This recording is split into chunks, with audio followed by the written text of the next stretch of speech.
কত জীবনের প্রতি পদে পদে এভাবেই অবরুদ্ধ নারী সমাজ। বৈষম্যের দেয়াল যতই উঠুক থামেনি নারীর লড়াই।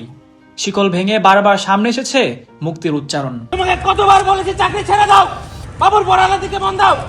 সেই ইতিহাস, সংগ্রাম আর স্বপ্নের কথাই যেন উঠে এলো ঢাকা বিশ্ববিদ্যালয়ের মঞ্চে। আন্তর্জাতিক নারী দিবস উপলক্ষে ঢাকা বিশ্ববিদ্যালয় সাংস্কৃতিক সংসদ কর্তৃক মঞ্চস্থ হলো শিকল ভাঙার গান।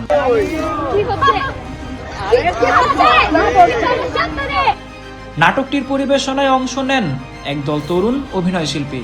মঞ্চে তাদের অভিনয়, সংলাপ আর উপস্থাপনায় উঠে আসে শিকল ভাঙার প্রত্যয়, বৈষম্যের বিরুদ্ধে অবস্থান এবং নারীর আত্মমর্যাদার প্রশ্ন। এবং সরাসরি অডিয়েন্সের সামনে আমাদের মেসেজটা দিতে পেরে ভীষণ ভালো লাগছে। এবং এই যে বার্তাটা দর্শকদের কাছে গেল নারী দিবসে, এটা একজন পার্টিসিপেন্ট হিসেবে আমার কাছে আনন্দের, ভালো লাগে।